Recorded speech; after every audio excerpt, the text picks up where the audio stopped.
कहाँ तक हुआ था?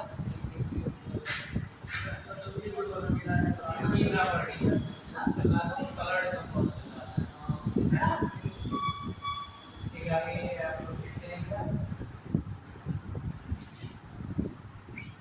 उसी में आगे लिखिएगा कि लाभ के तत्वों का चुंबकीय लक्षण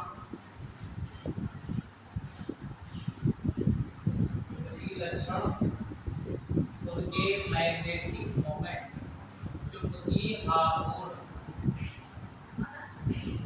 चुंबकीय आघूर्ण के मान पर भी निर्भर करता है। चुंबकीय आघूर्ण के मान पर भी निर्भर करता है।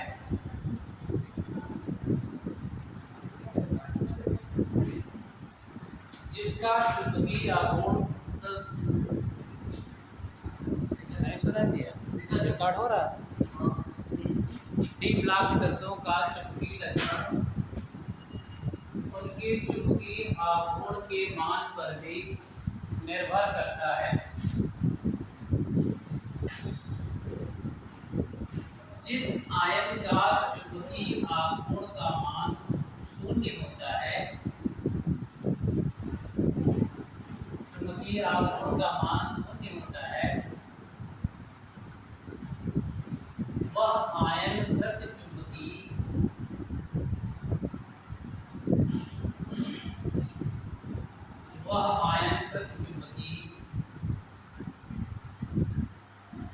तथा जिसका चुंबकीय आघूर्ण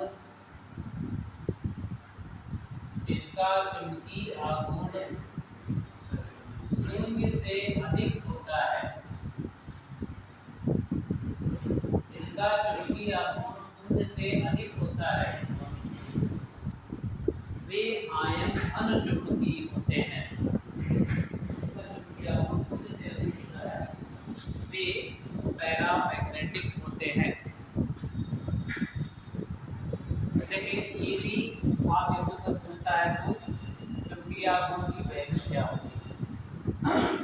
चुंबकीय आघूर्ण मेजर करते हैं म्यू पीएम और इसकी यूनिट है पीएम का मतलब होता है इसकी इकाई है और मैग्नेटॉन चुंबकीय आघूर्ण की इकाई है, ठीक है ना। निकालते कैसे हैं? √n+2 से, जहां n है अयुग्मित इलेक्ट्रॉन की संख्या। क्या है? अयुग्मित इलेक्ट्रॉन की संख्या। अब कोई भी आयन आपको 3-4 आयनों को मैं निकाल देता हूं, उसके बाद आप देखिए कैसे मिलता है। मैग्नीज 2+ आयरन 2+, निकेल 2+ आयनों के चुंबकीय आघूर्ण का मान ज्ञात करिए ना। चुंबकीय आघूर्ण निकालना है और देखना है कौन ज्यादा स्ट्रांगली पैरामैग्नेटिक है।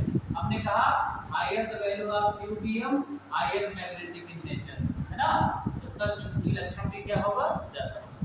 अब हमें निकालना आना चाहिए इसमें, और अयुग्मित इलेक्ट्रॉन निकालना हम कल से ही बता रहे हैं, बहुत इंपॉर्टेंट टॉपिक है, कई जगह काम आता है। मैग्नीज का 25 है, बताइए इलेक्ट्रॉनिक कॉन्फ़िगरेशन क्या करें? अगर 3d5 ये पहले बढ़ने के बाद आता है, बट संख्या को सेट लगाया 18 तो 20 5 25 लिख रहे हैं। अब आप देख रहे हैं ये पूरा भरा है, डी में 5 इलेक्ट्रॉन है, और जब 5 इलेक्ट्रॉन है डी में तो बताइए जब आप फिलिंग करेंगे अकॉर्डिंग टू बॉन्ड का नियम क्या करेंगे? 1 2 3 4 5, ये देखिए 5 के पांचों इलेक्ट्रॉन क्या हुए? अयुग्मित हुए। क्या हुए? तो n क्या हो गया? 5 आ गया। यही इसकी वैल्यू है ना, ये अयुग्मित इलेक्ट्रॉन है ना। अब इसका चुंबकीय आघूर्ण का मान क्या होगा? We know that mu PM of manganese 2+ equal to, बताइए फार्मूला लगा दिया √n+2, है ना। बताइए √n की वैल्यू क्या है? 5 5 + 2 7 √35 क्या आएगा? √35। 36 होता तो 6 आ जाती वैल्यू, ये आएगा लगभग वही 5.90 pm के आसपास। ये देखिए 5.6 से कम थोड़ा सा है ना। बताइए इसका निकालना है आपको। 26 होता है इसका एटॉमिक नंबर। और बताइए ये बताइए 2 प्लस है तो कट ऑफ हो जाएगा ना, तो चला जाएगा। इसका क्या है बताइए, आर्गन 18, देखिए 4s2 3d6 होता है। 18 2 20 6 26, दो निकालना है, देख रहे हैं 2 प्लस है, ये क्या हो गया कट ऑफ, क्या हो गया d6 ना। d6 में आप समझ सकते हैं इसकी क्या कंडीशन बनेगी, 1 2 3 4 5, और ये छठवां ने बना लिया जोड़ा। n की वैल्यू 1 घट गई, क्या हो गई n बराबर 4। निकालना समझ रहे हैं आप लोग, n की वैल्यू 4 कैसे आई भाई, इसमें 6 निकला बने थे, 5 पहले भर दे, छठवें ने क्या बना लिया जोड़ा बना लिया, ये पेयर हो गया और ये क्या हो गया अनपेयर हो गया। n की वैल्यू 4 आ गई। तो बताइए इसके लिए क्या हो जाएगा, क्यूबीएम ऑफ आयरन इक्वल टू क्या हो जाएगा, √4 4 + 2, क्यों बताइए क्या हो जाएगा, 4 2 6 24, √ है ना 24 हो जाएगा, 25 होता 5 होता है यार 4.9 सब है ना, 90 pm के आसपास ना। इसका आप लोग निकाल के दिखाइए। 28 निकल का चुंबकीय आघूर्ण क्या होगा,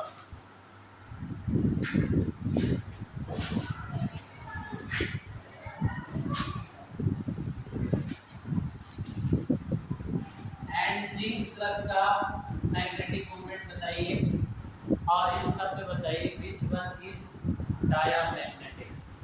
देखिए अगर वो कैलकुलेशन ऐसा आगे को छोड़ के कर दो, 18 हो चुका ना। अब 4s में लिख लो, पहले 4s बढ़ता है फिर d बढ़ता है ना, अब 4s 2 हो जाएगा, पहले d 8 हो जाएगा। बताओ अब निकालना क्या है, होल का 2 प्लस होता तो ये भी कैंसिल हो जाएगा, लास्ट बचेगा फिर d8 भर हो जाएगा।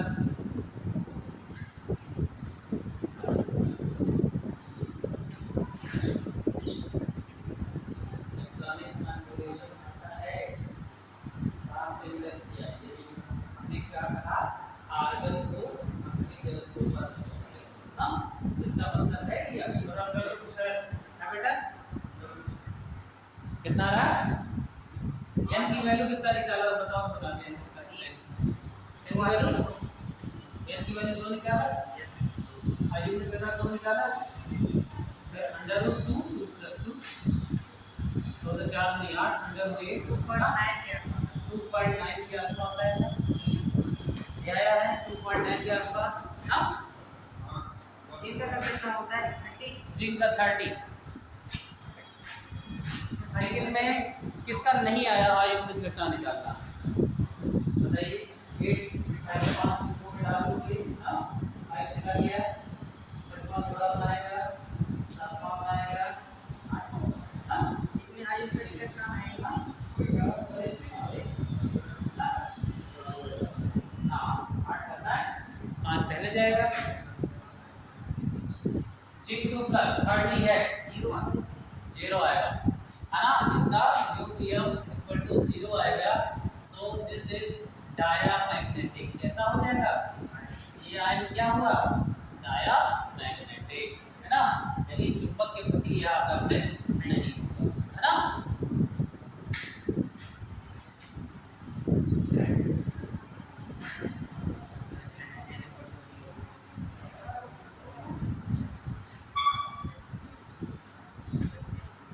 Question,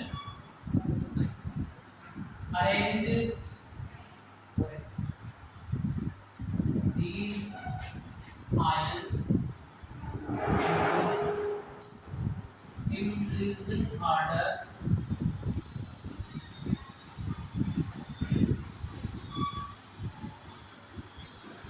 of paramagnetic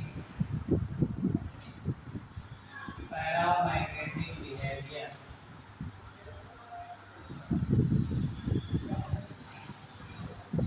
copper double plus cobalt 2 plus nickel 2 plus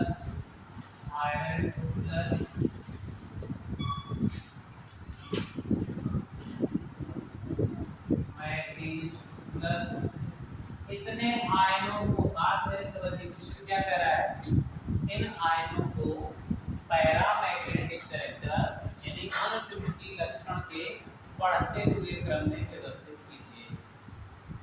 अब यह चिन्ह लगा होता है 4 ऑप्शन में, है ना।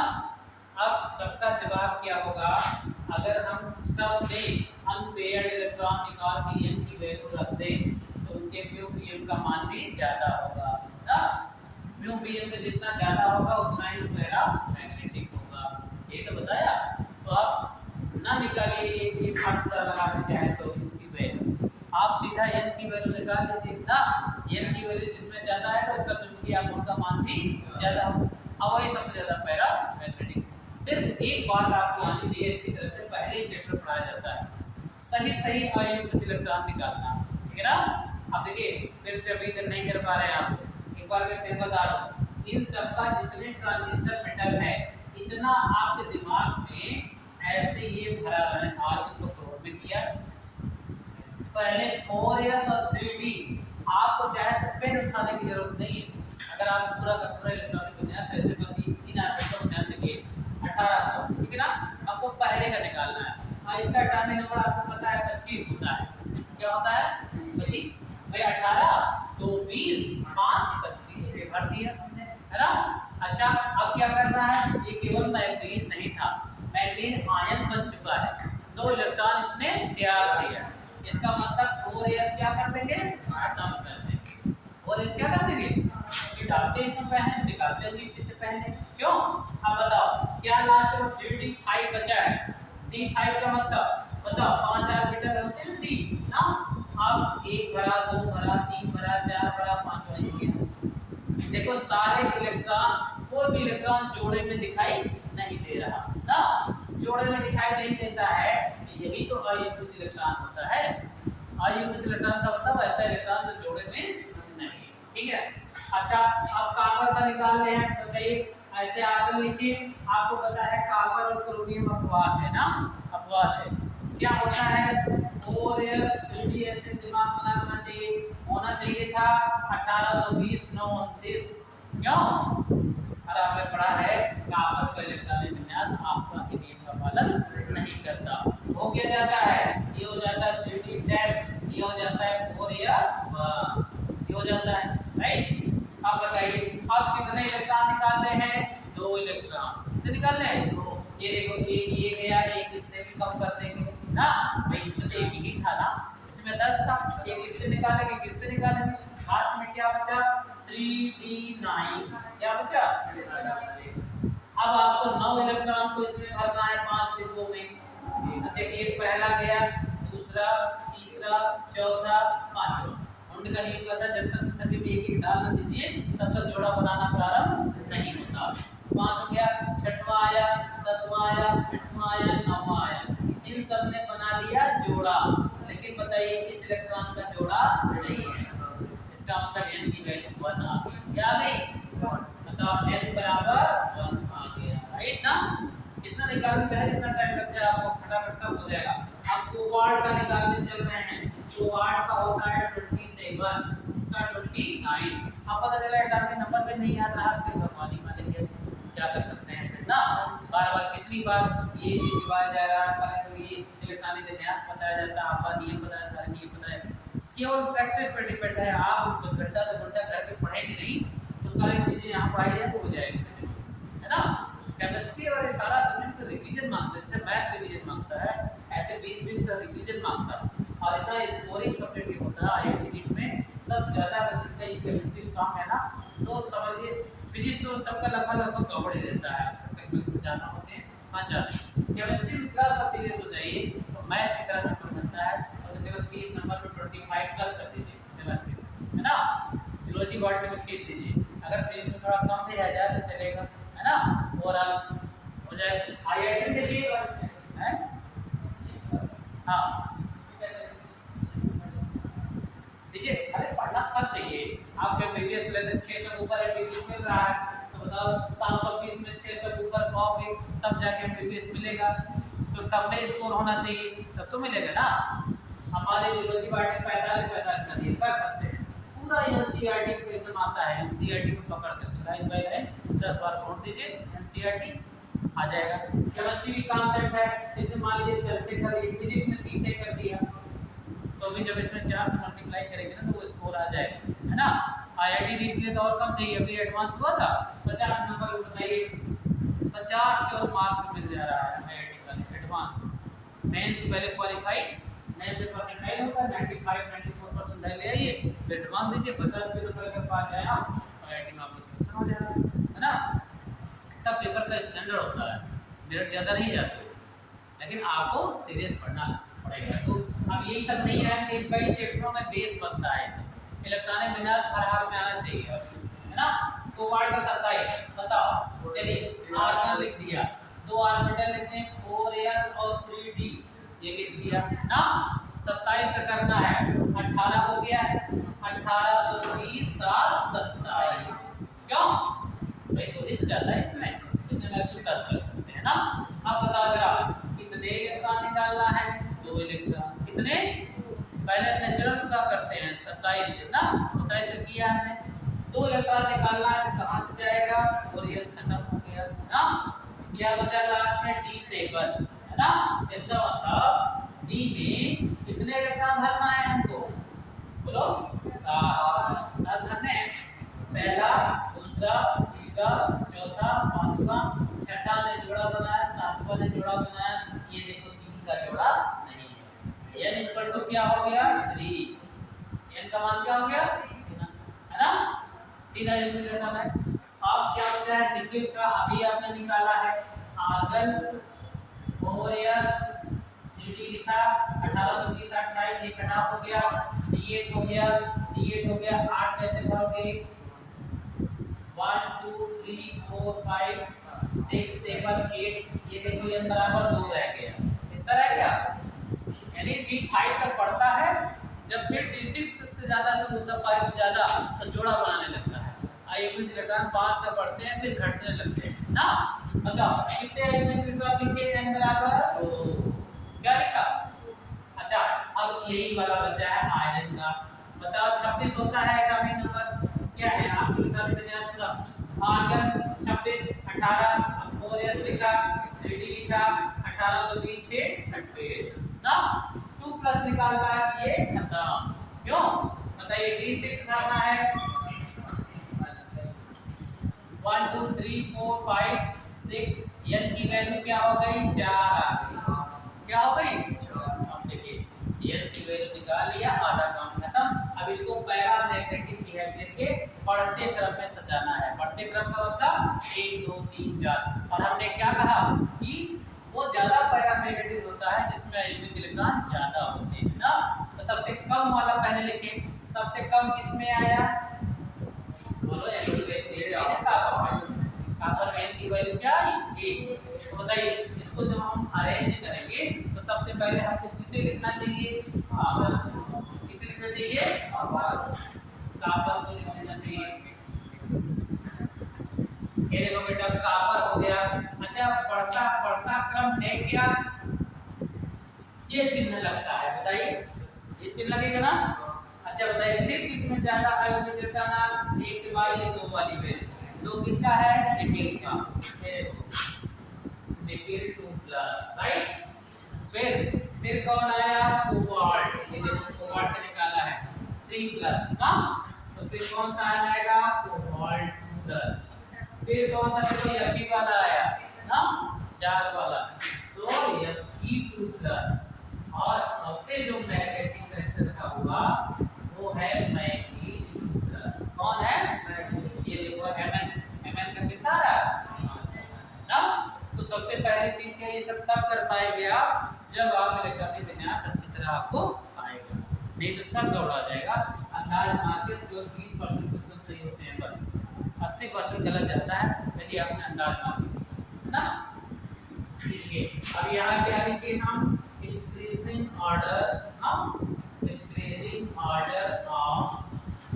पैरामैग्नेटिक बिहेवियर,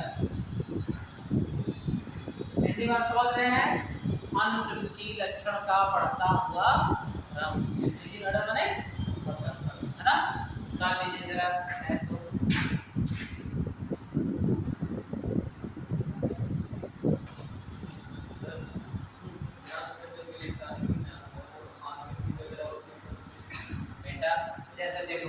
21 से लेके अभी 30 तक करने जा रहे हो ना।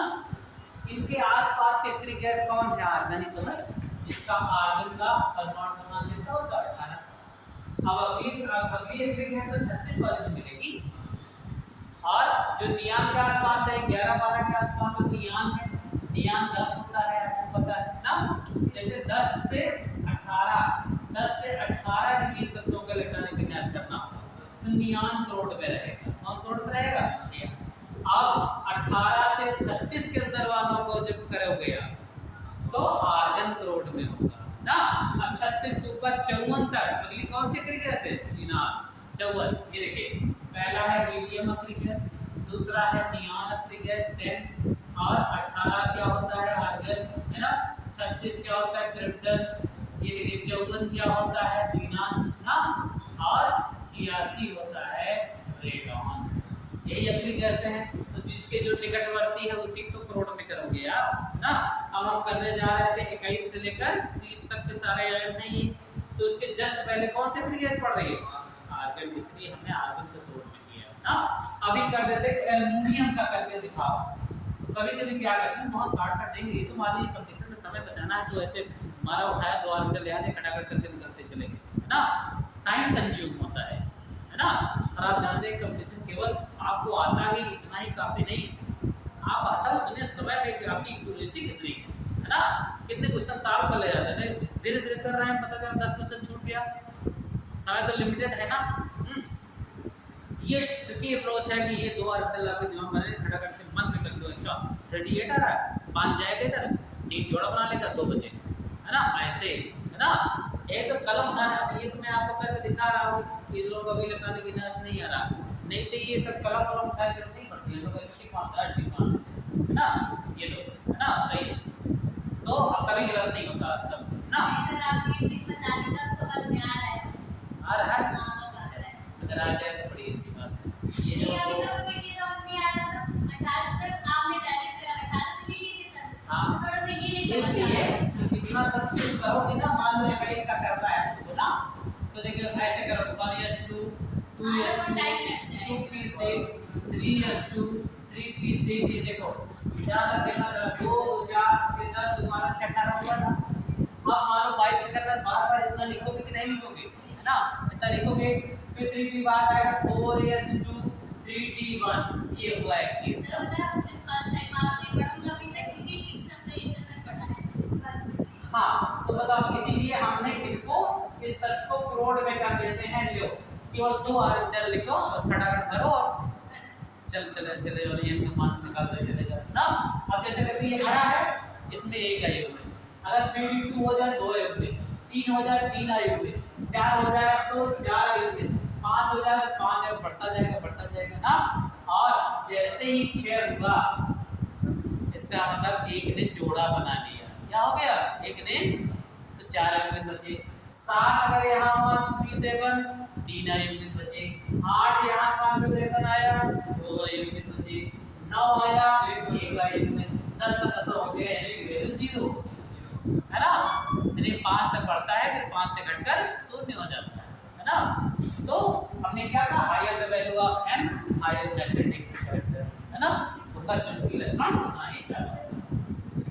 समझते हैं शॉर्टकट में इलेक्ट्रॉनिक विन्यास। जैसे आप मान लीजिए कहीं जल्दी में है, एल्युमिनियम का आपको करना है, 13 एल्युमिनियम होता है, आप पता है आपके जैसे नियान जस्ट बगल में है, पहले 10 तक कर दिया आपने, 2p6 तक, फिर क्या आया 3s 3p आता है इसके बाद, है ना। ये बता 2 12 और 1 हो गया एल्युमिनियम का, जब 2 ऑर्बिटल हमने भर दिया हो गया, है ना। नहीं तो क्या करते हैं, ऐसे करते हैं 1s2 2s2 2p6 3s2 3p1, ये देखो ये करते ना 2 2 4 6 10 दोबारा 1 13, ऐसे करते हैं आप।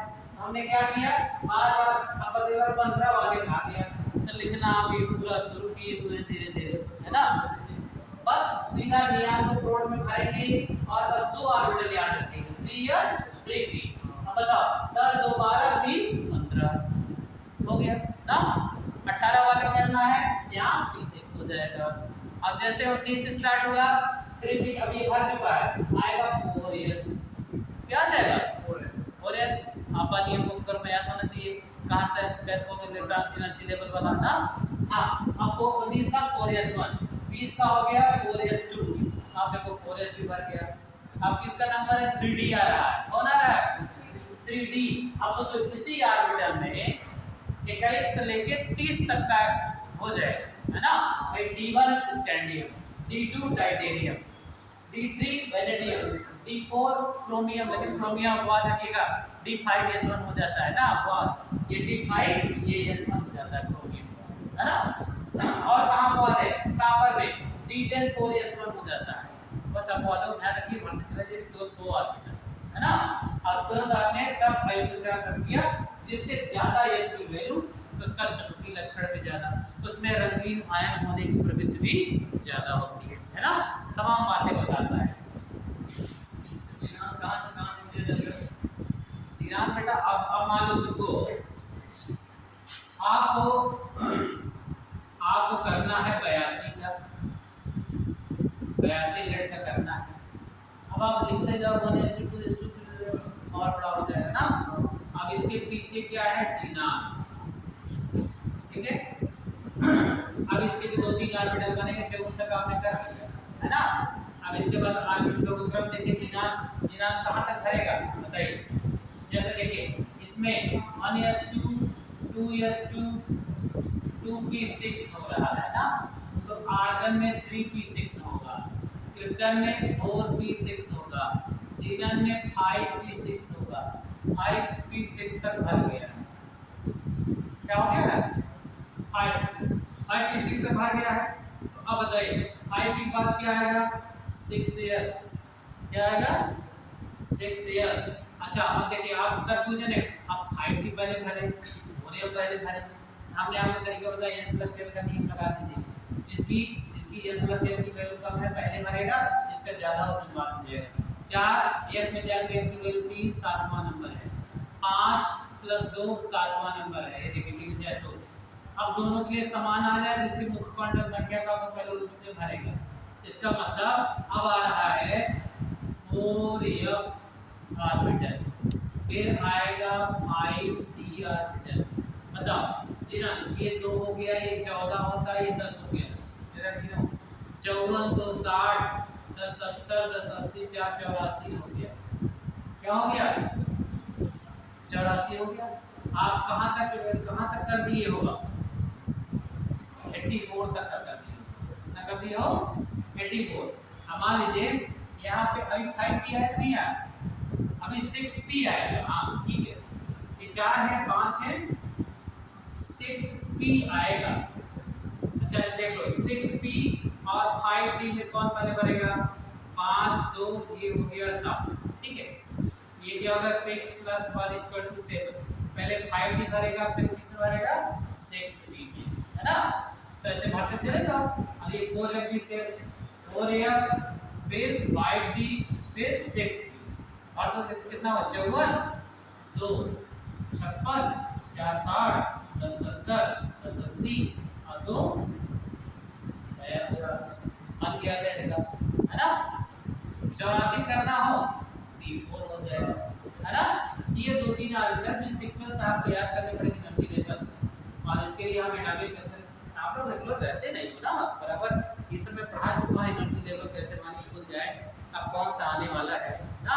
अब जैसे हमने ये ऑर्बिटल लिखे हैं, अब आप पूछे 6s 4f क्यों लिखा है यहाँ, 5d क्यों लिखा है यहाँ, 6p यहाँ क्यों आ गया, ये क्रम ऐसे क्यों लिखे हैं ना। उसका रीजन हमने बताया था, एनर्जी लेवल का निर्धारण n+l के नियम के अनुसार होता है। n क्या है मुख्य क्वांटम संख्या, l क्या है दिगंशी क्वांटम संख्या, जिसके लिए इसका मान कम होगा पहले इलेक्ट्रॉन उसी में एंट्री मारेगा, ठीक है ना। जब 2 या 2 से के लिए n+l की वैल्यू ज्यादा सेम आ जाए तो इलेक्ट्रॉन उसमें पहले भरेगा जिसकी n की वैल्यू क्या हो कम हो, क्या हो।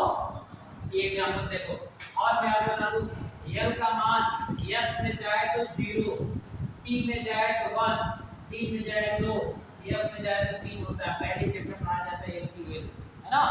अब बताओ 6s के लिए n+l का मान निकालोगे, n की वैल्यू 6, s में जा रहा है 0, छठवां एनर्जी लेवल कौन सा एनर्जी लेवल? छठवां। इसको देखो जरा, n की वैल्यू 4, ये हमने जाए तो n का मान हमने क्या बताया? 3। देख रहे हो ना, ये देखो 4 + 3 सातवां एनर्जी लेवल बना, सातवीं सीढ़ी कह लो, है ना। अब बताओ 5d 5, n का मान 2, 5 2 7, इसका भी 6 + 1, इसकी वैल्यू 7 आ रही है। अब देखो तीन कक्षकों के लिए n + n का मान सेम आ रहा है, आ रहा है ना सेम, 7 7 7 आ रहे हैं। तब क्या आपने कंडीशन बताई? तब इलेक्ट्रॉन उसमें पहले प्रवेश करेगा जिसकी n की वैल्यू कम है। बताओ n की वैल्यू 4 ही कम है ना, बोलो, इसलिए पहले इलेक्ट्रॉन 6s के बाद कहां जाएगा? 4s में। फिर देखो 5 n की वैल्यू, फिर 6 ना। इस तरह ऊर्जा स्तरों कहीं आप भूल जाइए तो तुरंत n + n का नियम लगा लीजिए, आपको पता चलेगा आगे आने वाला ऑर्बिटल कौन सा है। नहीं तो ऐसे ऐसे जो बनवा के रटवाते हैं ना, जरा सा बोला अगर इधर उधर हुआ, है ना, तो मतलब इसमें कूदेगा तो इसमें कूदेगा, सारा दिमाग झंड हो जाएगा, है ना। बेस्ट तरीका ये है कि याद मत करिए कैसे वैसे सर ने कटवाया था ऐसे ऐसे, है ना, वो सब सिस्टम बेकार है। कहीं अगर मान लीजिए आपने गोला बना रहे हो, ऐसे ऐसे बना रहे हो, एक गोला थोड़ा सा इधर उधर हो गया, जैसा कि पटरी की सीट पे नहीं आया, है ना, क्या एग्जाम में पटरी से खींचने लगोगे क्या? आधा घंटा टाइम बर्बाद करने के लिए, है ना। तो सबसे बेटर है कि ये कॉन्सेप्ट जाने, इसके पीछे क्या रीजन है कि 1s 2s 2p 3s 3p ऐसा ही क्यों आपका ने कहा, यही हम क्यों मान लें कि यही एनर्जी लेवल है, है ना। आप कहते थे कि इलेक्ट्रॉन न्यूनतम ऊर्जा स्तर से उच्चतम ऊर्जा स्तर की ओर प्रवेश करते हैं, है ना। तो ऊर्जा स्तर ये ऐसा ही क्यों है बताइए? 3s के पहले 4, 3d के पहले 4s आके भर गया, ऐसा क्यों? जबकि ये 4 ज्यादा थे, 3 कम था, पहले 3d भरना चाहिए था, फिर 4s भरना चाहिए था, है ना। तो ये सब एनर्जी लेवल की बात है। इसके लिए देखो n + n की वैल्यू निकालोगे, n का मान 4, s में जाए n का मान 0, ये देखो 4 आ गया, ये होगा आ गया। इसके लिए बताओ n निकालोगे, n की वैल्यू 3, d में जाए n का मान 2, 3 2 5, ये देखो इससे रखा गया है ना कि बस केवल 3 दे करके ऐसे रखा गया है, याद कराने वाली बात है ना। यानी देखो ये हो गया न्यूनतम ऊर्जा स्तर, ये हो गया उच्चतम, है ना। आप क्या कहते थे? पहले इलेक्ट्रॉन कहाँ जाएगा? न्यूनतम ऊर्जा स्तर में जाएगा, फिर जाएगा उच्चतम में, है ना। इसीलिए पहले 4s भरता है, फिर कौन भरता है? 3d भरता है, ठीक है ना। तो ऊर्जा स्तरों का पूरा एक बार कर करके n + n नियम लगाकर चेक कर लीजिए। आप बोलेगा 80 वाले का परिमाण बनाना है, कंफ्यूजन हो रहा है यार, 4s पहले भरेगा, 5d आएगा, 6p आएगा, क्या आएगा, है ना। सीधा n + n के नियम लगा लो और देख लो कि कई के लिए सेम आ जाए, जिसका n का मान कम है पहले उसमें डालो, उससे ज़्यादा में डालो, फिर उससे ज़्यादा n की वैल्यू देख लो, है ना। ये चीज़ें हैं। तो हम बात कर रहे थे, आज हमने आपको चुंबकीय आघूर्ण का मान भी दिखवा दिया जी। ये कंडीशन में बहुत पूछा जाता है कि इसका चुंबकीय आघूर्ण की वैल्यू क्या है, कौन ज़्यादा डायइलेक्ट्रिक पैरा है, रंगीन होगा कि रंगहीन होगा, है ना। हाँ डिक्रीजिंग होगा तो वो क्या आ जाएगा? देखो अब जैसे कहते थे डिक्रीजिंग ऑर्डर में व्यवस्थित करो, अरे भाई डिक्रीजिंग क्या है? 5 5 4 3 2 1, पहले गिनती समझ लिया करें, चिन्ह लगाने कोई ना होगी ना। अच्छा सीधी सी बात है, 5 4 से ज्यादा है तो ग्रेटर देन में चिन्ह लगेगा, बोलो कैसे लगाओगे? अगर घटता क्रम लिखते तो ऐसे ना लिखते, चिन्ह हमारा ये वाला हो जाता ना। अब बढ़ते क्रम में क्या होता है? ये वाला चिन्ह लगता है लेस देन, और बढ़ते क्रम में ग्रेटर देन ना। अब जैसे सबसे पहले क्या लिखते? 5 एलिमेंट किस में आए हैं? मैग्नीज में, ये देखो। फिर 4 किस में आया है? आयरन में, ये देखो। पूरा सीक्वेंस से उलट जाता, चिन्ह भी उलट जाता ना। 3 किस में आया है? कोबाल्ट में ना। फिर 2 किस में आया है? निकेल में। फिर 1 किस में आया है? कॉपर में। और ये हो गया डिक्रीजिंग ऑर्डर, कौन सा? घटता हुआ क्रम। क्यों? सबसे ज्यादा ना 5 4 3 2 1, ये तो है। चिन्ह बहुत बढ़ गए, कंफ्यूजन रहता है, सर ये बना होगा, ये वाला होगा। अरे भाई घटता क्रम का मतलब ज्यादा से कम, है ना। तो फिर यही वाला चिन्ह लगेगा, 5 4 से ज्यादा है कि नहीं? 4 3 से ज्यादा, 3 2 से ज्यादा, डिक्रीजिंग ऑर्डर। अब बढ़ते क्रम में 1 2 3 4 4 5 ऐसे करते, आप नीचे चिन्ह कौन सा लगाते, ये लगाते हैं। पहली बात चिन्ह में बहुत लड़के गड़बड़ी कर देते हैं काफी, है ना, ये सब ध्यान रखने वाली चीजें। चलिए दूसरी है, नेक्स्ट प्रॉपर्टी लिखिए, जटिल यौगिक बनाने की प्रवृत्ति, formation of complex, formation of complex,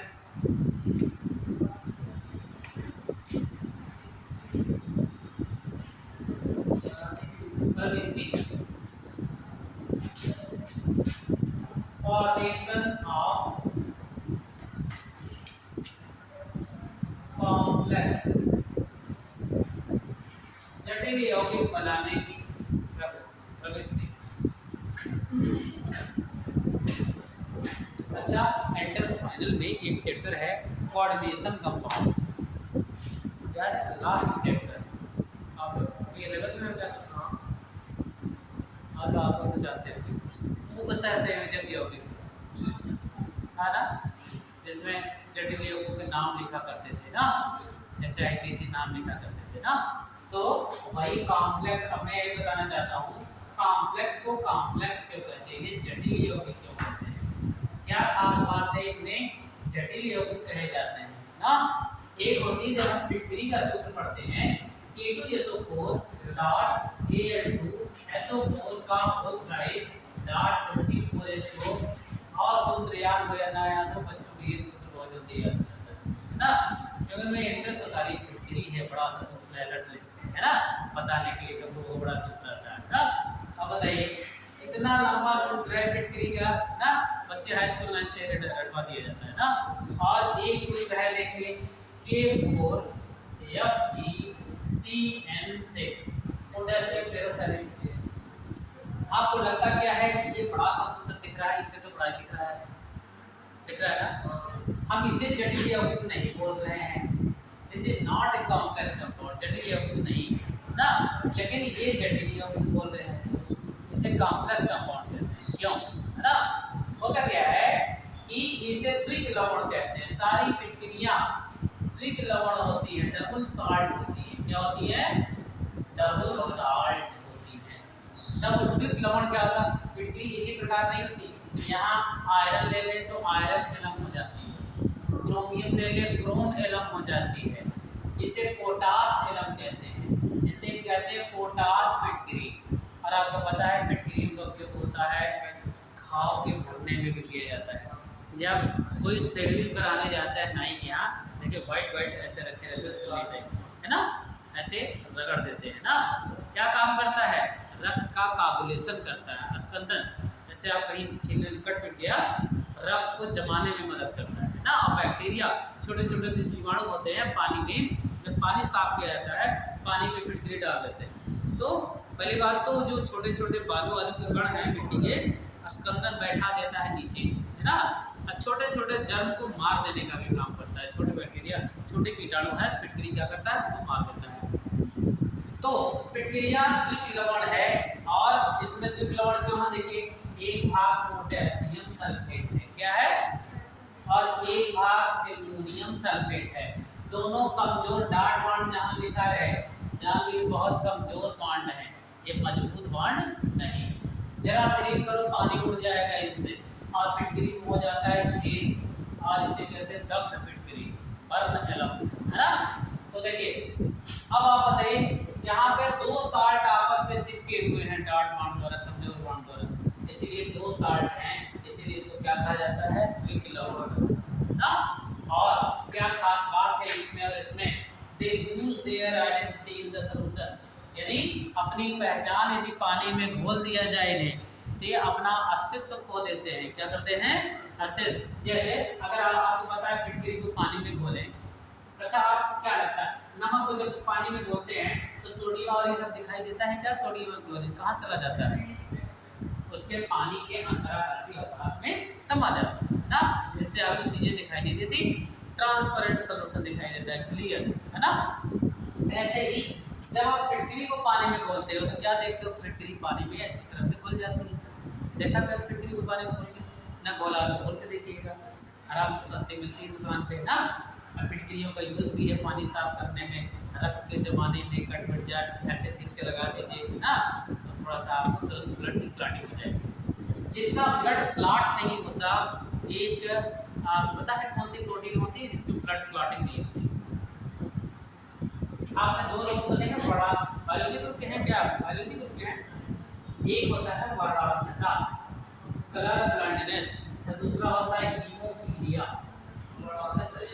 हाँ ये हाँ सूचना देते हैं बच्चों, कल से 2:30 बजे आना है।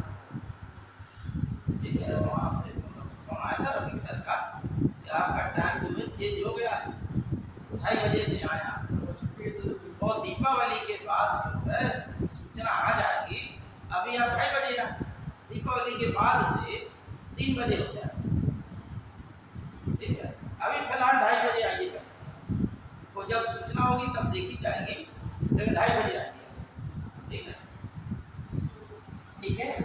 तो होता क्या है कि इसमें कभी कभी क्या होता है कि 2 से 8 मिनट के अंदर अगर कहीं कट पिट गया तो आपका रक्त जम जाना चाहिए, है ना। तो अगर ऐसा नहीं हो पाता है, ब्लड की अच्छा मुझे ब्लड के जमने में क्या होता है जानते हैं?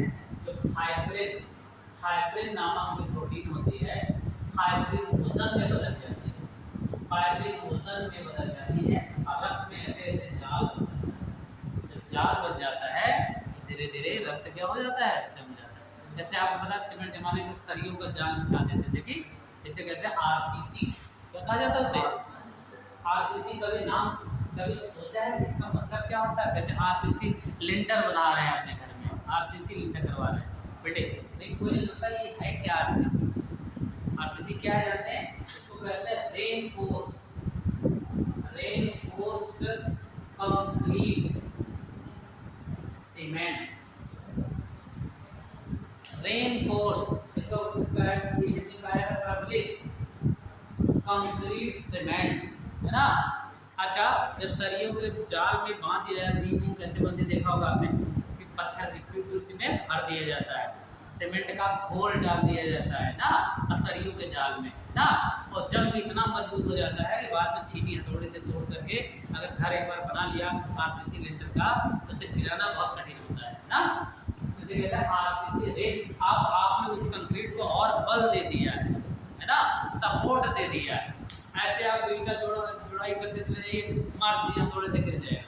लेकिन सोचिए अगर लिंटर सरियों के जाल में भरा हुआ है तो उसको सरिये के जाल क्या करते हैं? लोहा उसके साथ क्या करता है? बाइंड कर लेता है, मजबूती प्रदान करता है, प्रबलित उसके बल को दे देता है ना। तो इसीलिए कहा जाता है आरसीसी सीमेंट ना। तमाम अल्ट्राटेक थोड़ी देर बाद देखिए जम जाता है आरसीसी सीमेंट ना। तो एक एंटीकोगुलेंट प्रोटीन होती है, एंटीकोगुलेंट रक्त को जमने नहीं देती, हिपैरिन। इसका नाम है हिपैरिन, है ना।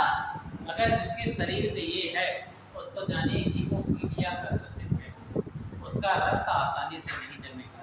हिपैरिन नामक एंटीकोगुलेंट प्रोटीन है जो ब्लड को जमने नहीं। कुछ लोग होते हैं हीमोफिलिक के शिकार, है ना। और यदि आप कभी कभी घरों में जिनको डायबिटीज है उनका भी ब्लड आसानी से क्लॉट नहीं होता, घाव जल्दी नहीं बढ़ते, उनके सूखते नहीं है ना देर में, क्योंकि दवाएं केवल 60% तक असर कर पाती है डायबिटिक पेशेंट को। जिनका मधुमेह है, नाम सुना है, बहुत काम कर रहे डायबिटीज, है ना। तो ये चीजें हैं। तो हम देख रहे हैं इसमें 2 साल्ट है जटिल नहीं। आपने क्या पहचान बताई? जो डबल साल्ट होते हैं पानी में घोलने में अपनी पहचान खो देते हैं, सारे आयनों में टूट जाते हैं। आप फिटकरी के पानी में घोलिए, पोटेशियम आयन का परीक्षण देगी, सल्फेट आयन का परीक्षण देगी, एल्युमिनियम आयन का परीक्षण देगी। जिसका टेस्ट करना चाहते हैं आप सबका टेस्ट देगा। अगर आप पानी में घोल दीजिए तो ना, लेकिन इनको यदि आप पानी में घोलते हैं तो सिर्फ 2 भाग में टुकड़ा करते हैं, 4K प्लस या PCl6 4- ये जता देते हैं कि मैं जटिल हूँ, मैं नहीं टूटूंगा तुम्हारे सॉल्यूशन में ना। ये देखिए आप चाहिए कि आयरन का अलग से टेस्ट कर ले, साइनाइड का अलग से कर ले टेस्ट, तो ऐसा कर पाना संभव नहीं। केवल 2 आयन मिलेंगे, पोटेशियम का टेस्ट देगा और फेरोसाइनाइड पूरे आयन का देगा। आप चाहे कि आयरन को उससे अलग कर लें, साइनाइड को अलग करके टेस्ट कर लें, ऐसा कर पाना संभव नहीं है। they maintain their identity in the solution either outside of the solution. ये क्या करते हैं, पानी में घोलिए अपनी पहचान बनाए रखते हैं, यानी ये पानी में पूरी तरह से टूटते नहीं। इसीलिए इन यौगिकों को क्या कहा गया, जटिल यौगिक कहा गया। कौन से कहा गया? अब फिटकरी कितना बड़ा संतुल होते हुए जटिल क्यों नहीं कहा गया? जैसे ही पानी में घोलेंगे ये अपना अस्तित्व खो देगी। जैसे नमक यानी प्लस और Cl में टूट जाता, ऐसे सारे आयनों में छिन्न भिन्न हो जाएगा और पानी में घुल जाएगा ना। लेकिन ये पानी में अपनी पहचान नहीं खोते है ना। ये ऐसे जो कि ब्रैकेट में लिखा है ना, ये वाली चीज ब्रेक नहीं होती। अभी आप इसमें पढ़े कोऑर्डिनेशन स्फीयर, उपसतह संयोजन घेरा इसको बोलते हैं। आप जब इंटर में जाओगे तब पढ़ोगे, तब आया कोऑर्डिनेशन का चैप्टर है, ये पढ़ाने के लिए बहुत डिटेल है। लेक्चर थोड़ा सा सीमित हो जाते हैं, यानी तो बहुत डिटेल में पढ़ाने की आदत है हर चीज़ को, है ना। आपको नीट और आईटी बहुत सोशल ना कोटा वोटा जाने की जरूरत नहीं पड़ी। मैं इलाहाबाद में पढ़ाता था तो सब बच्चे ऐसे दो क्लास कर ही रहते थे ना, और सब बच्चे मैक्सिमम केमिस्ट्री में कभी स्कोर कम होता ही नहीं था। वो फिजिक्स के लिए चले जाए और कहीं चले जाए, काका देव चले जाए, बात अलग है। लेकिन केमिस्ट्री में समझिए कि क्लास वर्क में पढ़ा देता था एक चैप्टर को, लेकिन अब आप बाउंड कर दोगे नहीं 3 लेक्चर में आपको पढ़ाना है, तो फिर मैटर को हमको क्या करना पड़ता है, स्टार्ट करना पड़ेगा, कुछ चीज़ें छूट जाएंगी, है ना। बहुत डीप आप देखिए, एक एक चीज़ आपको बताने की जरूरत है। जिन बच्चे की बेसिक कमजोर है, अभी वो आयतन घटा निकालना नहीं जानता है, तो पहले तो हमको वो चीज़ सिखानी होगी ना, क्योंकि उसका कहीं न कहीं चैप्टरों में होता है ना। तो हमें फिर से नीचे आ जाना पड़ता है। जब आप सीक्वेंस बाय सीक्वेंस पढ़ें, जैसे एटॉमिक स्ट्रक्चर मुझसे बहुत ज़बरदस्त पढ़े, केमिकल बॉन्डिंग पढ़े, स्ट्रक्चर से बनाना जानते हैं, आपको कोई हरा नहीं सकता, समझिए, है ना। चाहे आईटी हो चाहे नीट हो, है ना। हाँ, लेकिन सीक्वेंस एक एक चैप्टर एकदम पढ़ा होना चाहिए, है ना, तब आएगा आता है। चलिए, तो जटिल यौगिक और डबल शॉर्ट में अंतर समझ गए। डबल शॉर्ट पानी में पहचान खो देते हैं, जबकि जटिल यौगिक पानी में भी पहचान नहीं होती ना। देखिएगा, डी ब्लॉक के यौगिकों में, डी ब्लॉक के तत्वों में, डी ब्लॉक के तत्वों में जटिल यौगिक बनाने की प्रवृत्ति होती है। जटिल यौगिक बनाने की प्रवृत्ति होती है क्योंकि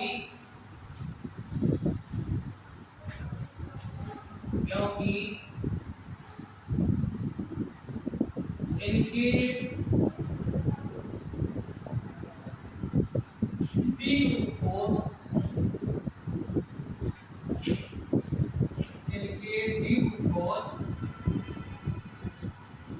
आंशिक रूप से भरे होने के कारण, आंशिक रूप से भरे होने के कारण इनमें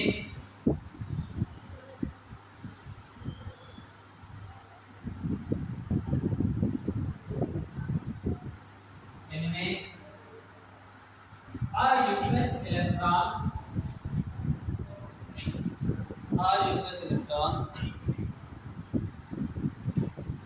होते हैं, अयुग्मित इलेक्ट्रॉन होते हैं, और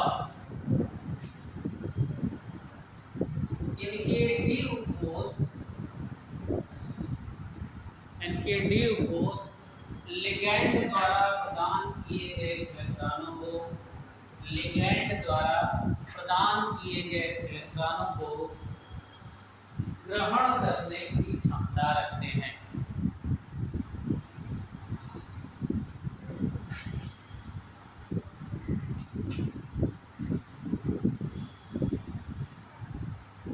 अब देखिए, थोड़ा सा अभी आइटम नाम के बारे में हल्का हल्का बता दूं, है उसका पूरा इतिहास। जैसे आईपीएससी इंटर पढ़ते हैं, ऐसे इनके भी आईपीएससी की नियमावली है ना, नियम के तहत इनको किया जाता है। लेकिन अब आपके दिमाग ये चलेगा कि जटिल यौगिक क्या है। अभी सर ने एक बात बताई, लिगैंड क्या है, लिगैंड, है ना। और ये घेरा में क्यों बंद है, इस घेरे को क्या कहते हैं ना।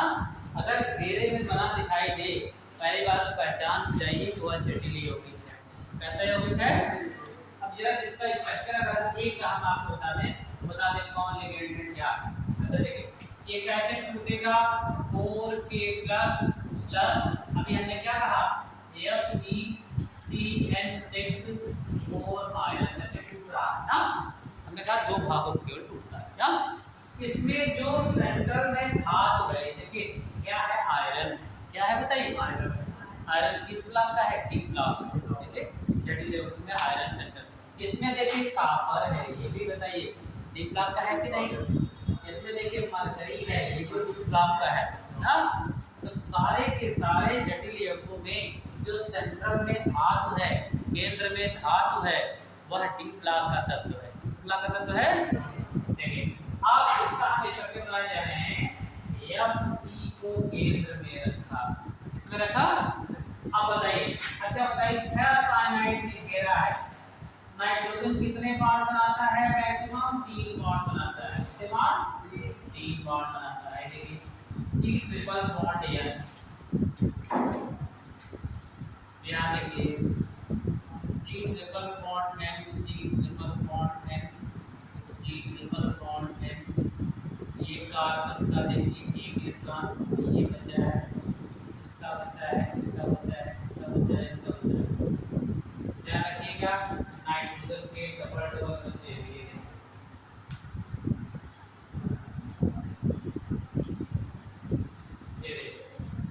ये ब्रैकेट के अंदर है और ये इसको सेंट्रल मेटल को अपना इलेक्ट्रॉन डोनेट करते हैं। कोऑर्डिनेट बॉन्ड बनता है। कौन सा बॉन्ड बनता है, कोऑर्डिनेट बॉन्ड। ये बॉन्ड नाम सुने, उपसहसंयोजक बॉन्ड। कौन सा बॉन्ड होता है, एरो द्वारा दिखाते हैं। साझा तो दोनों के बीच में होता है, लेकिन डोनर केवल एक होता है। ये देखिए कार्बन के 3 इलेक्ट्रॉन। केमिकल बॉन्डिंग वाला चैप्टर पढ़ा है आप लोगों ने, जिसमें ये स्ट्रक्चर वगैरह बनाते हैं, रासायनिक बॉन्डिंग है ना। आप लोग कहीं आपने ऑर्गेनिक केमिस्ट्री पढ़ा थी, अभी नहीं, अभी तो ऑर्गेनिक चल रहा। अब शायद डीएफ के बाद देखो, हो सकता है डीएफ के बाद वो लगे कोऑर्डिनेशन कंपाउंड पढ़ाया जाए। एक्चुअली ये क्लास चल रही है अकॉर्डिंग टू नीट, नॉट 11 के सिलेबस, है ना। क्योंकि तभी डी और एफ लगाया इंटर फाइनल में, ये सिलेबस में है ना। हेलो, हाँ हाँ नमस्कार, नमस्कार, क्या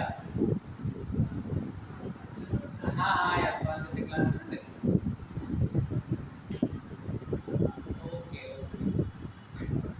हाँ, तो आप देख रहे हो यहाँ पे जो सेंट्रल मेटल है, सेंट्रल मेटल क्या है, आयरन है। हम आप बता जिस सीक्वेंस में आएगा क्लास ना, तो हो सकता है कि अभी जैसे आप लोग बैठे हो, अभी पढ़ा नहीं, हो सकता है कुछ चीज़ें बाउंस करें, क्योंकि इन 11वीं रिकॉर्डिंग तो चल नहीं रहा, या एडिट की क्लास चल रही है ना। तो अगर जो चैप्टर पहले से पढ़ लोगे, काफ़ी कुछ चीज़ें दिमाग में, जैसे अब कोऑर्डिनेशन कंपाउंड इसके बाद चैप्टर आ रहा है, हो सकता है उसमें मेरी क्लास लगे, है ना।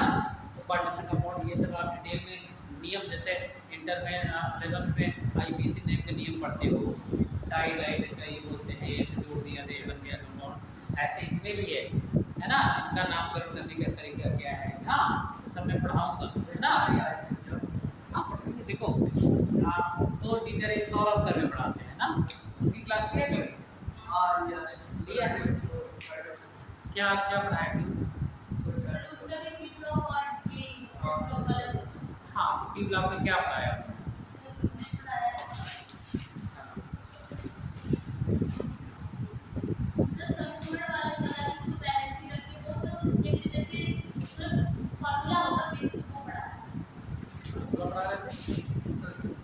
ब्लॉक में क्या पढ़ा?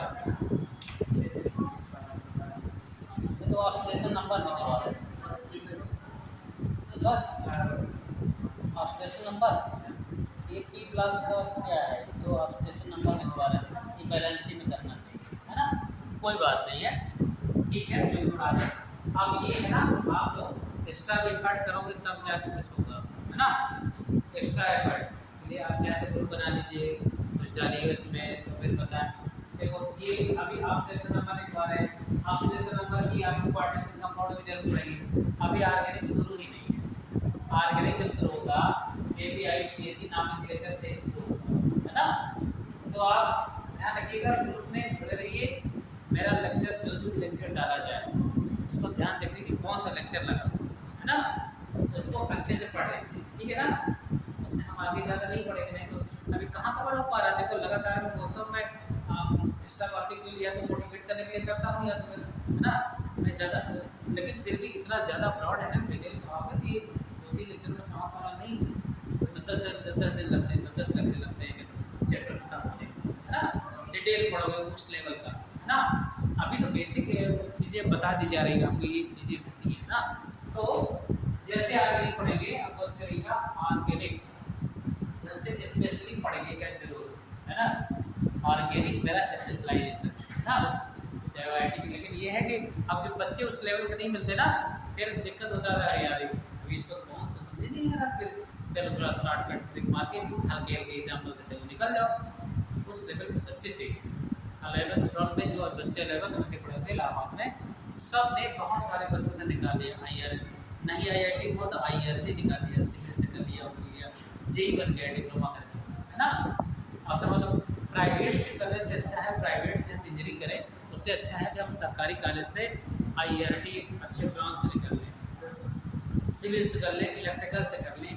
मैकेनिकल की बाहर स्कोप ज़्यादा है मैकेनिकल की, है ना। लेकिन अगर गवर्नमेंट सेक्टर में आप जाना चाहते हैं सिविल और इलेक्ट्रिकल दो ब्रांचेज ऐसे हैं IT वालों के लिए, है ना। CS देखो, CS मैक्सिमम पहली बात तो लड़कियां आपको करती है ना। आप इसमें ऐड करके फिर IIT से CS ब्रांच ले देता है कंप्यूटर साइंस, है ना। तो IIT में अगर ये ब्रांच मिलती है तब तो ठीक है। उसमें फिर अपने इंडिया में ज़्यादा स्कोप नहीं होता। आप बाहर निकलोगे विदेश में जाओगे तब ना वहाँ पर गूगल पे सर्च इंजन में कुछ काम कर पाओगे, है ना। उसका अलग सेक्टर IIT झलवा में भी कोर्स होता है उसका होता है, लेकिन वो IIT के कॉलेजों से मिलता है ना। CS बस डिप्लोमा के कॉलेजों में जल्दी नहीं है, कहीं भी है बहुत कम सीटें और उसका स्कोप इतना ज़्यादा नहीं है। इंडिया में CS का स्कोप बंगलौर और हैदराबाद एरिया में ज़्यादा है। इधर कहाँ कंप्यूटर मतलब आपने देखा कंप्यूटर साइंस में कभी गवर्नमेंट सेक्टर में वार्ड करते हुए अधिशासी अभियंता है इस ब्रांच से PWD के चाहिए, है ना। तो ये जो PWD वाला है सिविल ब्रांच से 4 ब्रांच करिए ये यही से ज़्यादा कमा लेते हैं जी, क्योंकि जो भी सड़क बन रही 2% कमीशन का फिक्स है ना। बहुत पैसा कमाते हैं है ना। तो मतलब हम क्यों ना अपनी क्षमता के अकॉर्डिंग हम उस ब्रांच में चले जाएं जहाँ हमको जल्दी से नौकरी मिल जाए, फिर उसके बाद एक अच्छी डिग्री लेकर इससे साइंस तैयारी शुरू कर दें। साइंस वाले बच्चों को लेके आए, साइंस वाले बच्चों को आर्ट से अलग क्यों होते हैं। साइंस वाला अगर 5 घंटा मेहनत करेगा, दिल से मेहनत करेगा, तो आर्ट साइड वाले बच्चे के 10 घंटे के बराबर है। क्योंकि ये जो मैथ फिजिक्स है ना, केवल ये नहीं करती कि आप केवल रट लो ये सब निकाल लो ऐसा वैसा, ये आपके ब्रेन का भेजा पढ़ाई करती है ना, समझ रहे ना। ये क्यों पढ़ाई मैथमेटिक्स क्यों पढ़ा जाता है, ये सॉल्यूशन निकाल, आपका दिमाग बिल्कुल तार्किक हो जाता है ना, तर्क करने लगता है, ऐसा हो सकता है ऐसा हो सकता है, दिमाग सोचने की कैपेबिलिटी डेवलप हो जाती है ना। तो जो चीज़ें आपको 10 घंटा में सीख लेगा और रटेगा, आप समझ करके अच्छा ऐसा ग्राम बना लिया, ऐसे ऐसे लिख दिया, उनकी लेखन शैली अलग होती है ना। साइंस वाले कुछ भी कर सकते हैं अगर उनमें जी हो। 8 वालों का केमिस्ट्री पढ़ा तो नींद आने लगी एक दिन, है ना। क्या तो BA के विद्यार्थी जाकर BSc कर लो, नहीं कर सकता। BA के विद्यार्थी सिविल तैयारी कर सकता है, PCS बन सकता है, लेकिन कह दो चलो जाओ BSc कर लो, साइंस पढ़ लो, नहीं पढ़ पाएगा। लेकिन साइंस का विद्यार्थी अगर BSc हो, आप चाहे IAS बनो, PCS बनो, सबके दरवाजे खुले हैं। साइंस वाले विद्यार्थी जागृति हिस्ट्री पढ़ सकता है अच्छे से, है ना, समझ जाएगा, उससे तेज समझ लेगा अगर पढ़ने वाला होगा, है ना। लेकिन आर्ट साइड वाला कहो फिजिक्स केमिस्ट्री पढ़ के निकाल ले तो उसके लिए कुछ पहले ही होता है ना, नहीं निकाल पाएगा। तो ये चीज़ें होती हैं, ब्रेन शार्प हो जाता है। लेकिन क्या होता है, आप लोग जो है ना इस अवस्था में, आप जो अवस्थाएँ चल रही हैं ये है एडोलेसेंस स्टेज, किशोरावस्था, है ना। किशोरावस्था के बारे में कहा गया है कि बड़ी संघर्ष, तनाव, तूफान और विरोध की अवस्था है ना। इसमें जो बच्चा होता है किसी बात सुनना नहीं चाहता ज़्यादा, अपने मन की करना चाहता है, खूब फ्रेंड सर्किल बनाना चाहता है, आपराधिक प्रवृत्ति का विकास होता है। अगर इसी उम्र में जिसका कंट्रोल हो गया अपने मनोवृत्ति पे, है ना, लड़कियों में लजाना, शर्माना, ये सब गुणों का विकास होता है ना। डेवलपमेंटल स्टेज होती है इसमें। और इस उम्र में जो लड़का अगर सुधर गया, ऑनलाइन में रहा, अपने आप को कंट्रोल कर लिया, कभी ज़्यादा फ्रेंडशिप नहीं करनी है, हमें वो सिगरेट घूम रहा है तो हम सिगरेट नहीं पिएंगे, है ना। साथियों के संगत का असर, है ना। अगर जिसने इस पर काबू पा लिया उसका जीवन बन गया, है ना। नहीं तो सब इस समय उम्र में बिगाड़ने वाले ज़्यादा मिलते हैं, कैरियर बनाने वाले कम मिलते हैं। कहेंगे चलो यार सिनेमा देखा है, चलो आज वहाँ पे ये कराएं वो कराएं, है ना, तमाम चीज़ें ना। अब खूब मोबाइल पर एक तो बर्बाद कर दिया मोबाइल ने। पहले जो छोटे वाले थे, जब हम एंड्रॉइड नहीं देख पाते थे, किताबें खोल कर ग्राम करते थे, पढ़ते थे हम लोग, है ना। लेकिन अब आप सोचते हो चलो गूगल बाबा तो वहीं डाले, अब गूगल बाबा के बहाने चार्ट अवांछित चीज़ें भी दिखाई दे रही है, इधर उधर मन भटकाने वाली चीज़ें दिखाई दे रही है। मैं बच्चों की साइकोलॉजी समझता हूँ ना, हमारे डैड के बच्चे आते हैं, मेरे सिर्फ तो बच्चे ना, लेकिन छोटे बच्चों से 11-12 से बच्चों को अपनी सीधे पढ़ाया मैंने। ये साइकोलॉजी क्यों बता रहा हूँ कि इस उम्र में आप अपने, हमारी तो छोड़ दीजिए, अपने माता पिता की बातें आपको बुरी लगती है। एक बार डांट दिया होगा, धैर्य अनावश्यक डांट रहे हैं, अब हमें गुनाह हो गया, है ना। आपको लगता है कि आप बड़े हो गए, लेकिन आप शरीर से बड़े हो गए, दिमाग और एक्सपीरियंस से बड़े नहीं। वो जो कहते हैं ना, बाद में जब आप उनकी उम्र में होंगे तब आप सोचें यार मेरे मम्मी पापा मुझसे बहुत बेहतर थे, बहुत अच्छी बात कहा करते थे जो हमने नहीं मानी, आज उनकी बात मानी होती तो मैं ये हो गया होता, है ना।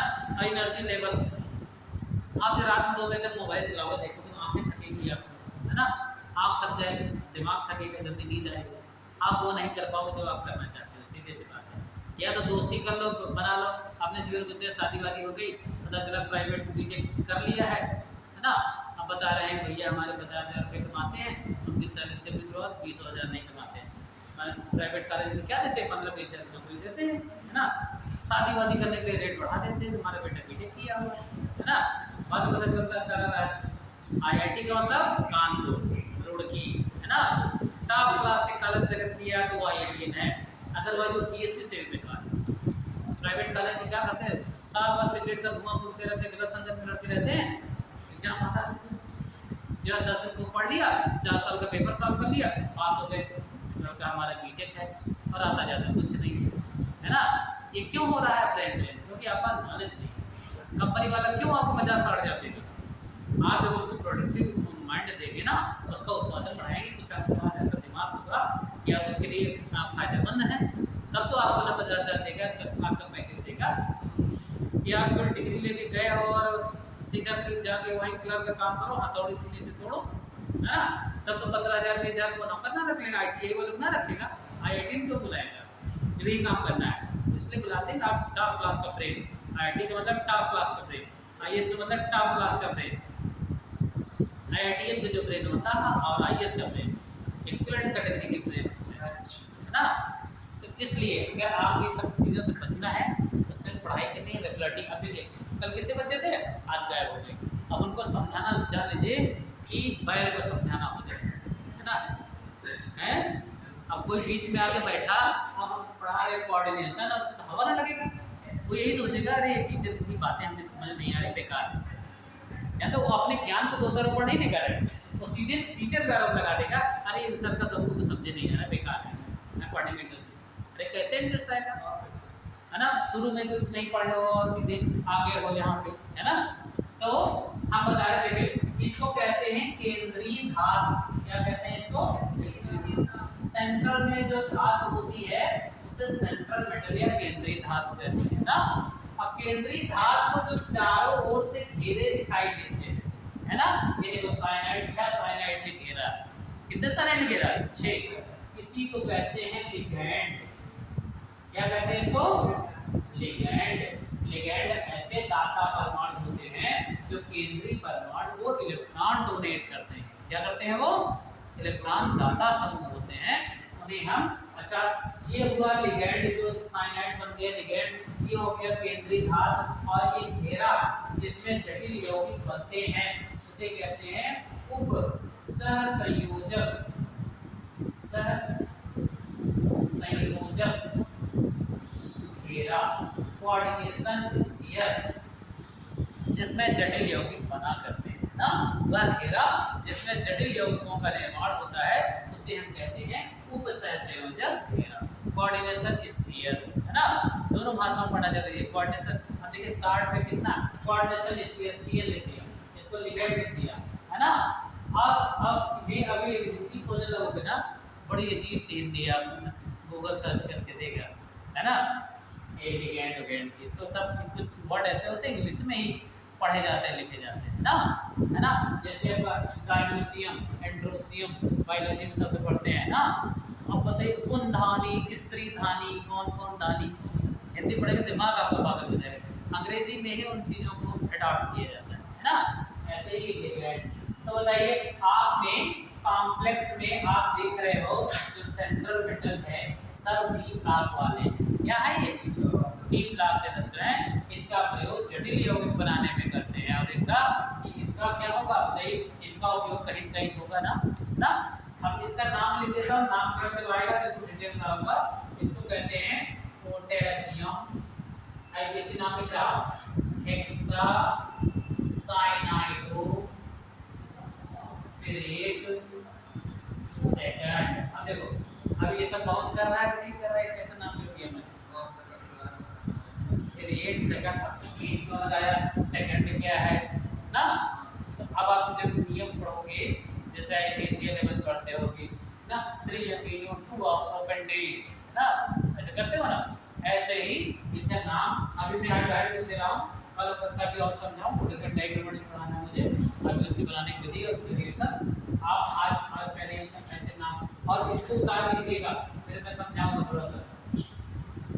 इसको कहते हैं tetra amine copper second sulphate. इसका नाम साधारण नाम बहुत कंपटीशन पूछा गया है, नेस्लर रिएजेंट। क्या कहते हैं इसको? नेस्लर अभिकर्मक। हिंदी में नेस्लर बहुत पूछा गया है नीट में, नेस्लर अभिकर्मक, नेस्लर रिएजेंट। और इसका आईपीसी नेम है पोटेशियम टेट्रा आयोडाइडो